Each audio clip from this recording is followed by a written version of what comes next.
las ha visto.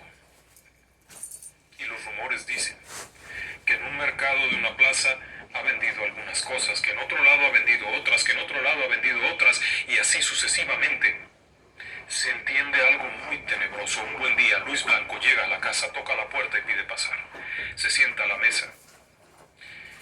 Manuel Blanco Roma Santa, el canicha, simplemente le dice que bienvenido, pásate, vamos a tomar una copa de vino, vamos a platicar, no sé qué, está muy contento con la visita. Luis Blanco era hermano o pariente de todas estas y es un buen amigo, platican mucho.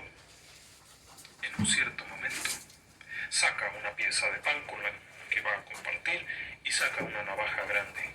Es una navaja grande que tiene un mango blanco con unos puntos negros, muy bonita, y corta un trozo de pan que le da a aquel tipo. Después se ha quedado viendo por una sencilla razón. La navaja grande es la navaja de Manuela. Él la conoce, ella jamás la dejaría. Era una posesión muy preciada, porque la tiene, porque tiene la navaja y porque vendió la capa del muchacho. Y entonces comienza aquello a sentirse tenso. La gente de Rebordechao comienza a hablar y comienzan a buscarlo y a investigarlo. Él decide que la situación ya es tensa. Ha visto por ahí gente que lo va a buscar y prefiere escapar. Se inventa un certificado, una especie de pasaporte, una especie de documento falso.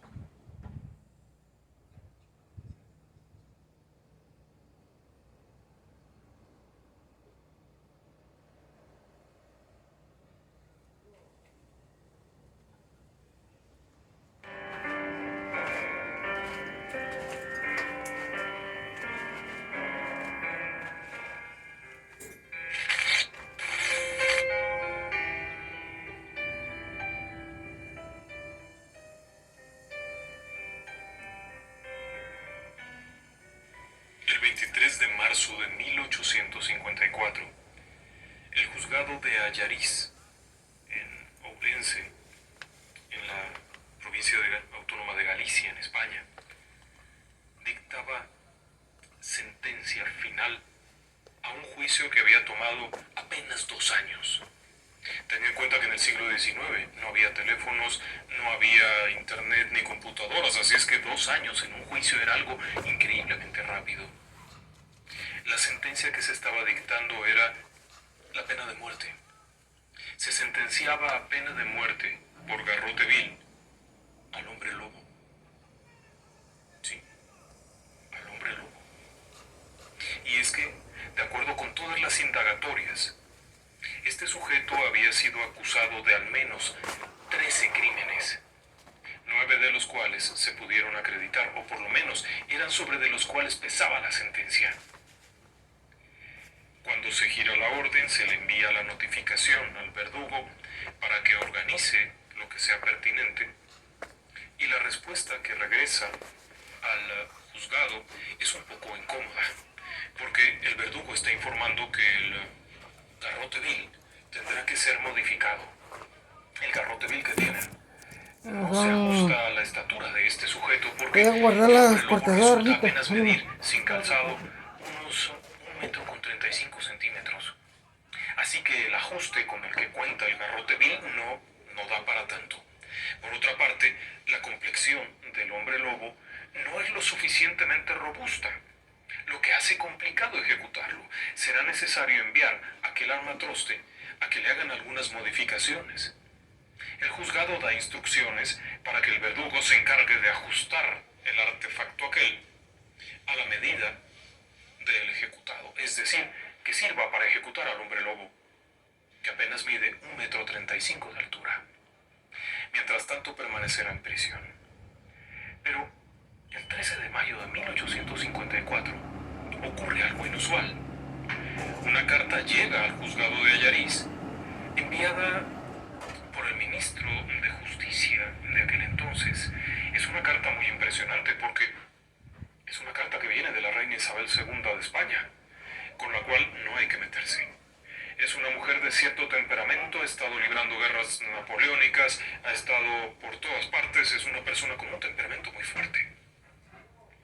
La carta carta dice claramente que se suspenda la sentencia condenatoria y que se haga caso a una misiva que viene anexa.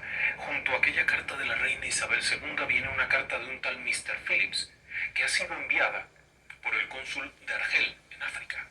En esta carta, el tal Mr. Phillips, quien se presenta como un doctor en una especie de técnicas electrobiológicas, que no es otra cosa que hipnotismo y briadismo, asegura que vale la pena hacer estudios sobre el hombre lobo para saber si es hombre lobo por hipnosis o por alguna otra causa. Todo esto acompañado de una explicación acerca de la licantropía que ha convencido al ministro de Justicia y a la reina Isabel II de España, lo cual al juez no le agrada mucho.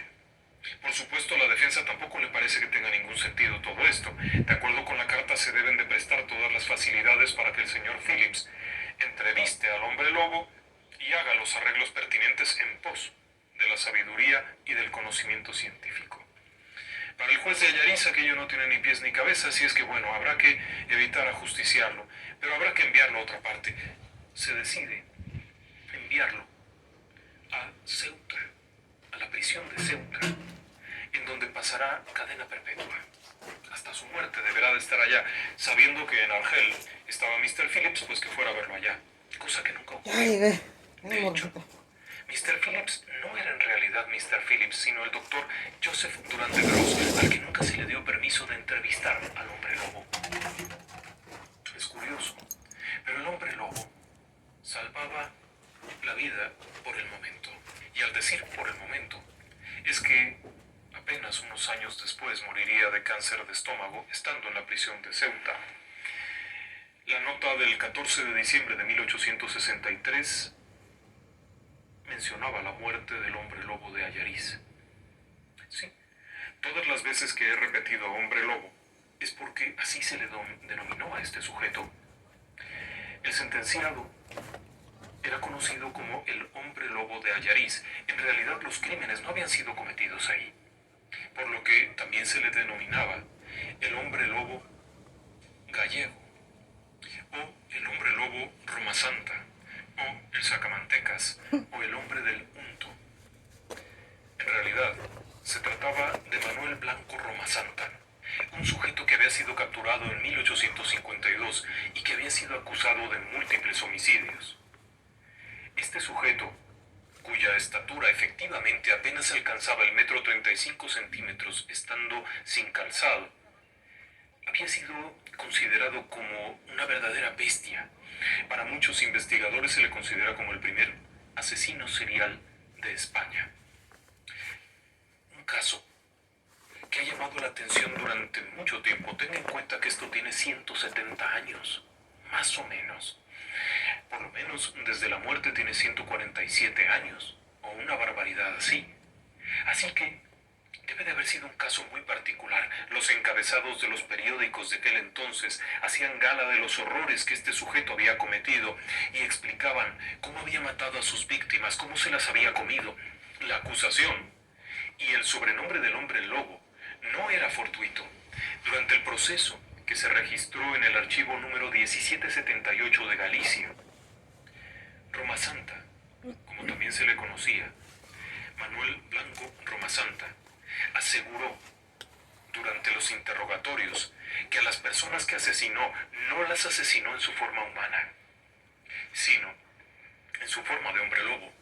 Hacía una descripción minuciosa de cómo se había transformado por una maldición en hombre lobo y cómo en ciertos momentos, cuando la luna llena, caía al piso revolcándose mientras echaba espumarajos por la boca para después transformarse en esta bestia terrible, agresiva, que devoraba hombres y mujeres sin ninguna consideración.